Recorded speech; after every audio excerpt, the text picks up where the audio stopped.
Vai sem pressa, ou com pressa mesmo, mas vai seguro, vai em frente, vai curtir, com a galera, com a família, ou sozinho, por que não, né? Mas vai, sempre vai, foque no seu caminho, que a ESA garante sua segurança. ESA, go safe. Bom, vamos lá então. Temos aqui um desafio interessante que é falar sobre saúde e bem-estar. A gente, no painel anterior, falava justamente que os baby boomers tiveram uma dificuldade imensa para se adaptar às novas realidades, tanto nas questões ambientais como comportamentais. Eu acredito que saúde e bem-estar também seja algo que tenha, de alguma maneira, afetado muito essa geração, porque ela foi criada para viver sem pensar no amanhã. E no meio do caminho teve que se adaptar. Então, vamos desenvolver essas questões aí, começando pelo Cisne e depois o Pedro, pode ser? Vamos lá? 10 minutos para cada um? Está funcionando? Tá. Bom dia, Luísio, Cris, bom dia a todos. Obrigado pelo convite por estar aqui. A discussão é extremamente interessante, né? Na verdade, o que você diz dos baby boomers criados para não pensarem no amanhã, a gente vê hoje e quase que diariamente em consultório, por exemplo, quando nós vamos tratar pessoas que em nenhum momento das suas vidas se preocuparam com qualquer tipo de check-up, ou com promoção de saúde, ou com prevenção, ou pelo menos munidos da informação que permitem o autocuidado ou a adoção de hábitos saudáveis. Você comentou muito bem no painel anterior, falando do hábito de bater cigarro e jogar cigarro no chão, e não está nem aí. Hoje em dia, o número de tabagistas ele diminui, dado pela preocupação da saúde, preocupação com o meio ambiente, e isso a gente observa no dia a dia. O fato é que, ao longo do tempo, e já levando a sustentabilidade do sistema de saúde, ou como o sistema de saúde eles passaram a atuar praticamente para apagar incêndios, né, e não na promoção ao longo do tempo, isso vem mudando. E vem mudando, graças a Deus, porque nenhum sistema de saúde será sustentável caso a gente continue, por exemplo, aí é apenas um exemplo, no mesmo modelo de remuneração do sistema de saúde. Quando a gente fala de um sistema de saúde que remunera por serviço, nós estamos enaltecendo o papel da doença. Quer dizer, quanto mais doentes, eu sou melhor remunerado. Quanto mais exames complementares, eu sou melhor remunerado. O Brasil é um dos países campeões do mundo em número de aparelhos de ressonância magnética por habitante. E nesse sentido, faz parte de um ótimo business eu ter uma clínica, e tem uma em cada esquina, aqui principalmente em capitais como São Paulo, região sul, sudeste, e que quanto mais ortopedistas pedirem, por exemplo, sem nenhum tipo de coincidência, né, usar esse exemplo, né, pedirem uma ressonância magnética, mas se a gente frequenta um consultório ortopédico e saímos de lá sem um pedido de ressonância na mão, esse ortopedista deve ser muito ruim, porque ele não vai saber com muita clareza aquilo que é o meu diagnóstico para poder indicar. Quando no passado, ou pelo menos como a minha geração também aprendeu desta forma, a importância do exame físico para dirigir um bom diagnóstico e, eventualmente, uma boa prevenção, um bom tratamento. Então, o modelo de remuneração que hoje ainda é adotado em mais de 90% das situações é um modelo que remunera o serviço, é um modelo perverso, porque é um modelo que enaltece a doença. Quanto mais doentes, maior a minha receita. Quanto mais pacientes eu gerar, inclusive com o conflito do interesse, muitas vezes para o overuse. Quer dizer, quando a gente fala eu já estou aí mudando um pouquinho, mas quando a gente fala todo ano de ler no jornal, no Valor Econômico, o custo de médico hospitalar aumentou muito acima da inflação. Na verdade, o que aumenta este índice, em parte, obviamente, são os preços de materiais, medicamentos, mas muito mais a frequência do uso. E a frequência do uso vai acabar com a possibilidade das companhias que são responsáveis pelo benefício de saúde em mais de 90% dos casos que, por exemplo, hoje internam no Einstein, vai acabar com a possibilidade de continuar fornecendo esse tipo de benefício, dado que a única coisa que excede o valor desse benefício é a folha de pagamento. Então, o que está mudando, e tem que mudar, porque nenhum sistema vai sobreviver, os sistemas, obviamente, isso é preocupação não apenas do Brasil, mas os Estados Unidos gastam 20% do PIB e, de longe, não é a população mais saudável do mundo, nem mais longeva do mundo, quando a gente compara com países nórdicos, quando a gente compara países europeus, com o Japão, que investem 7 ou 8% do seu PIB e consegue entregar uma população muito mais longeva, muito mais saudável. E isso faz parte da gente mudar o conceito para a prevenção, a promoção, a adoção de hábitos, o conhecimento à população. E isso são parte de planejamento estratégico que no Einstein a gente passou a adotar. Quer dizer, quando a gente inicia um movimento de criação de clínicas de atenção primária, a gente está mudando o foco, apesar do ticket médio ser bem menor, para a promoção de saúde, para o manejo correto de doenças crônicas, algo que não era motivos de preocupação para os baby boomers, como você bem falou, mas essa geração ela vem diferente. Ela vem com a promoção de hábitos saudáveis, ela vem com um balanço muito melhor. Vários de nós aqui têm filhos adolescentes ou filhos formados, alguns morando no exterior, né? Eu estou vendo a Andréia aqui, comprei na semana passada, mas esses filhos já têm uma conotação diferente para lidar com balanço, qualidade de vida e tempo dedicado ao trabalho. O fato é que, recentemente, eu tive que mudar a minha assessora lá na presidência do Einstein e a gente abriu um processo seletivo e, dentro desse processo seletivo, várias pessoas foram selecionadas. Um número grande dessas pessoas falavam: eu trabalho das 8 às 5, sendo que 2 dias de home office. Aí a nossa RH falou: não, mas aqui é saúde, as decisões ajuda são tempo real, né? Eu não consigo. Então eu vou pensar. Estou contratando uma pessoa para ser assessora da presidência do Hospital Albert Einstein. Então foi isso que a gente acabou encontrando. Então vamos parar por aqui para a gente dar seguimento. Então, se você está tendo dificuldade para encontrar uma assessora, imagina a gente, que é desse tamanho. Porque realmente parece que o home office tomou conta de todo mundo. Mas, curiosamente, no jornalismo isso não é tão ruim. Porque você deixa de perder no mínimo 1 hora de trânsito na ida e na volta. Mas eu estou falando de secretária pessoal, de secretária executiva para me acompanhar o dia todo. Na verdade, são 24 horas que a gente está à disposição. Né? Ela tem home office, digamos, depois das 5. No interior.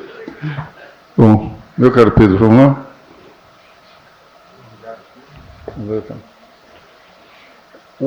A questão de saúde é exatamente o que o Sidney colocou do ponto de vista estrutural.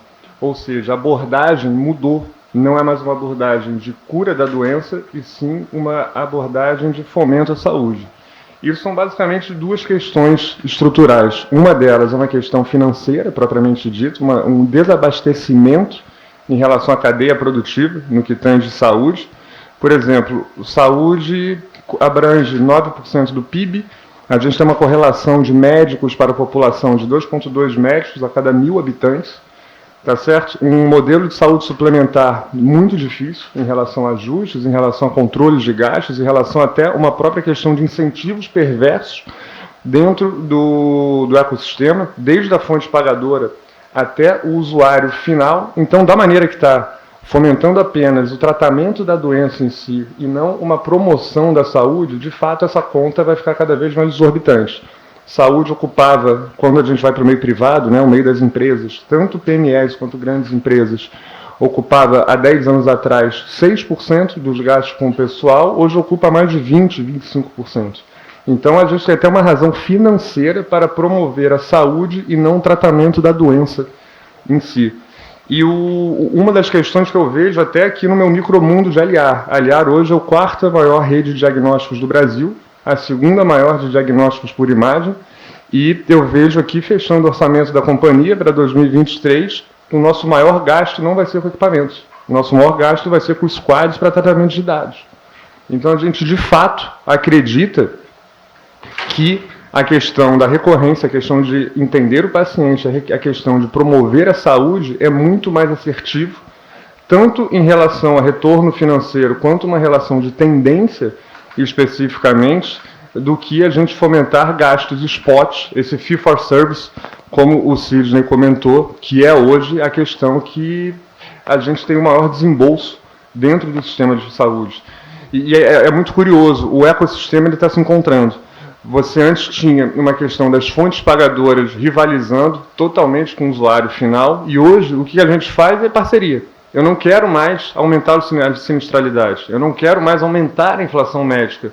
E como é que a gente faz isso? Promovendo saúde, usando dados, colocando modelos preditivos, que a gente minimize a sinistralidade, que a gente minimize usos spots, usos recorrentes, e sim trate a saúde dos nossos pacientes, dos nossos clientes, efetivamente aí ao longo da nossa malha de saúde. Mas tem também uma questão até social, uma questão cognitiva, né? Eu diria que até a própria pandemia agora, esses 2 anos aí praticamente de lockdown, fomentou muito isso, fomentou o wellness, fomentou a nossa vontade de estar saudável, de viver e etc. E essa abordagem vai totalmente ao encontro aí financeiro, que hoje é a cadeia de saúde que está completamente desabastecida. E uma outra questão estrutural, a Luiz e Sidney, que eu acredito bastante também, é quando a gente sai do modelo suplementar, que é mais ou menos em torno de 20%, 25% da população, e vai para o modelo público, que aí é 75%, 80% da população.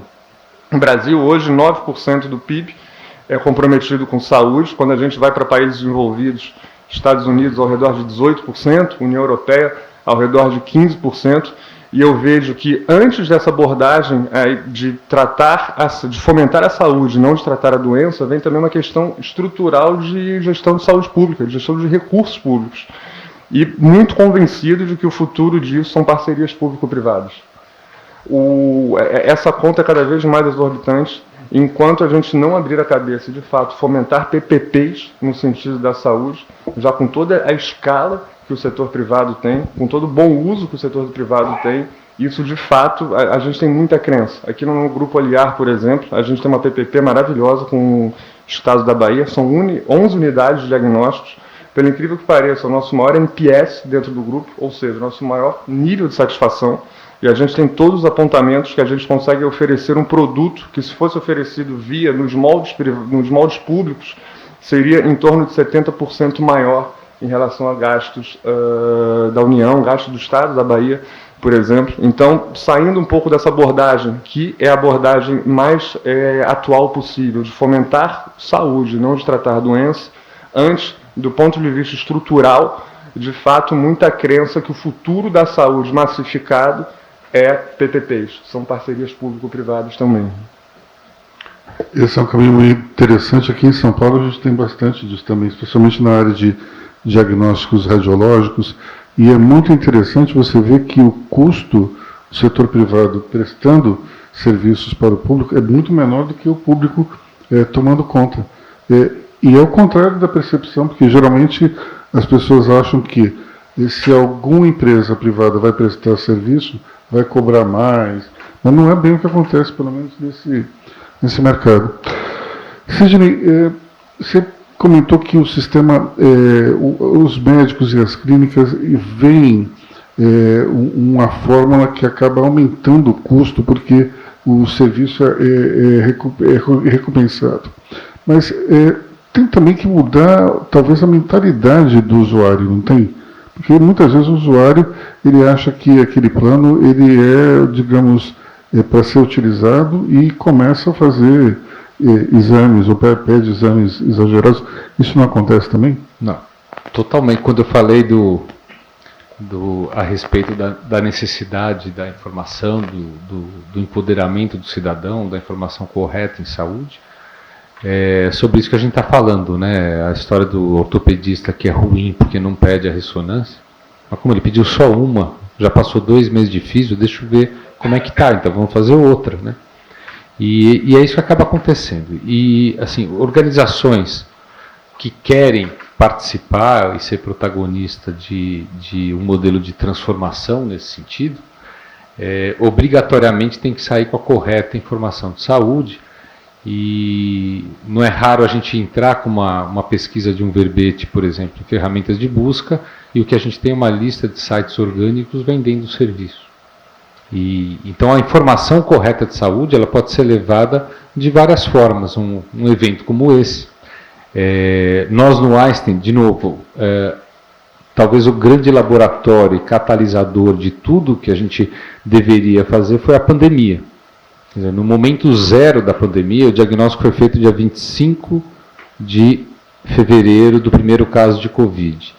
Isso era uma segunda-feira de carnaval. Na terça-feira, a gente precisava ter a chancela do Ministério porque queria anunciar o primeiro caso. Na hora que anunciou, a primeira providência que o hospital teve foi uma mesa de crise de comunicação, que criou um blog, o Vida Saudável, que procurava, através desse blog, trazer a informação correta de comportamento com base na evidência científica. Isso foi feito ao longo de toda a pandemia e muitas vezes eu mesmo tentei me dirigir à população com aquilo que é disponível com base na ciência, aquilo que é apontado de uma forma que a gente poderia evitar contaminação maior, mortalidade maior, dada a falta da comunicação única de uma liderança que a gente teve no nosso país. Portanto, isso, para vocês terem uma ideia, lá no Einstein, que era ajudado por uma assessoria de imprensa terceirizada ótima, que tinha já desempenhado e mostrado o seu valor quando o presidente Bolsonaro se internou depois do atentado, né? Mas naquele momento a gente entendeu que precisava muito mais. Eu precisava gerar a informação, precisava gerar conteúdo, precisava chegar na população.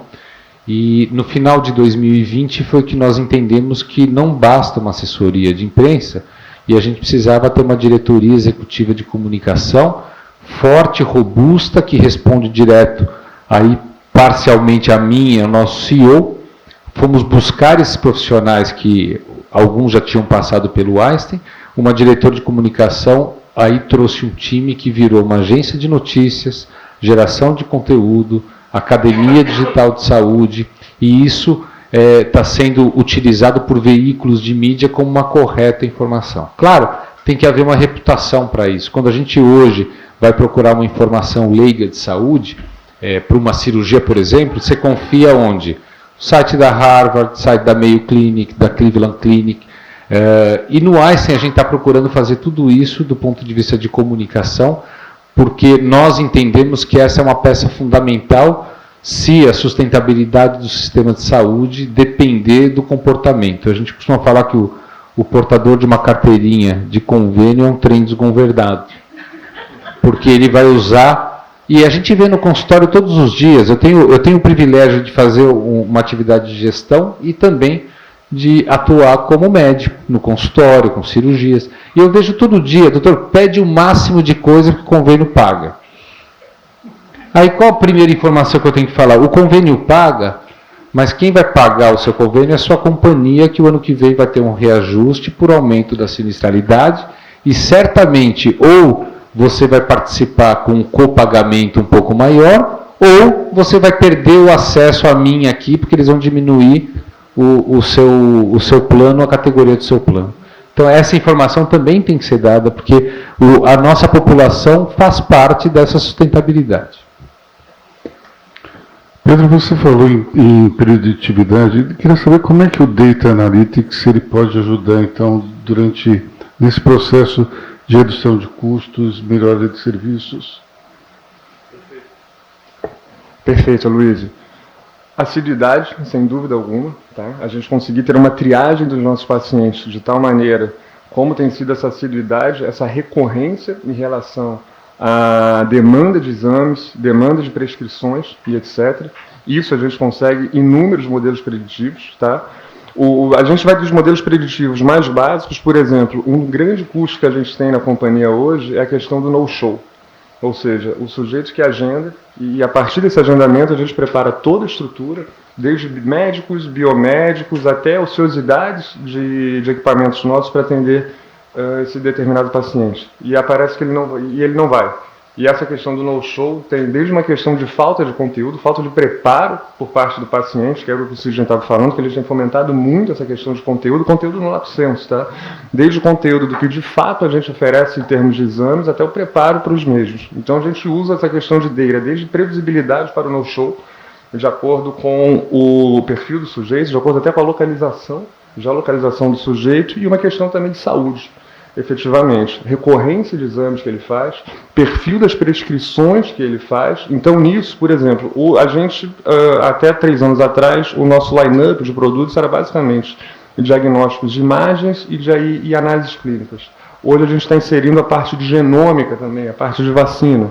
Então, a partir do momento que a gente consegue mapear essa jornada, e numa maior linha-tempo possível, a gente consegue ali oferecer outros produtos de um ticket muito menor e que vai ter muito mais assertividade ali no bem-estar, até assertividade financeira no tratamento dos nossos pacientes. Então, essa questão da jornada em si, que a gente consegue mesclar perfil, dados e principalmente a recorrência de uso do sistema de saúde, pelo menos dentro das nossas unidades, é algo que tem sido cada vez mais assertivo.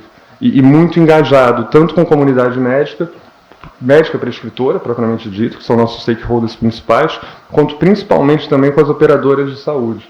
Obviamente, tem toda uma questão de LGPD e etc. Eu acho até que esse arcabouço de dados no nosso nível aqui médico, ele ainda está um pouco mal parado. Eu acho que isso daí tem que ser algo revisto, porque, obviamente, tem toda uma questão de confidencialidade de dados, tem toda uma questão de uso de dados para extremamente níveis financeiros, que não é o nosso caso, mas também tem toda uma questão de pesquisa, de desenvolvimento, de construção, de fato, de modelos de dados robustos. Tá? Então, essa questão de entendimento da jornada e mitigar pontos de dor, desde a saúde do nosso paciente até, efetivamente, um melhor uso dos recursos financeiros na vertical de saúde, efetivamente, é o que a gente tem usado. Quer dizer que nem naquele filme Minority Report, vocês vão saber da doença antes dela acontecer. Sim, exatamente. E mais uma vez, hoje, olhando aqui empresarialmente, né, o Grupo Aliar, de fato, a nossa maior rúbrica para o ano que vem não é compra de ressonância magnética, não é compra de ultrassom, é de fato os quadros de dados. Esse ponto acho que cada vez mais é importante no hospital também, né? Totalmente. A gente tem a vantagem ainda de, por ser um ambiente hospitalar, de ter médico, paciente, o contato, por exemplo. Pedro falou da parte de imagem, né? A imagem, cada vez mais, o imagenologista, ele faz parte da assistência. Quer dizer, quando a gente faz por isso a importância que ele falou do stakeholder médico, né? Quando ele pede um exame, ele não quer o laudo. Ele quer discutir formas de abordagem, o radiologista participa, com isso cresce todo mundo. Então, essa necessidade é muito grande. Agora, investir não só em plataforma de dados, como em transformação digital, para uma saúde digital, também é fundamental e é uma forma de sustentabilidade.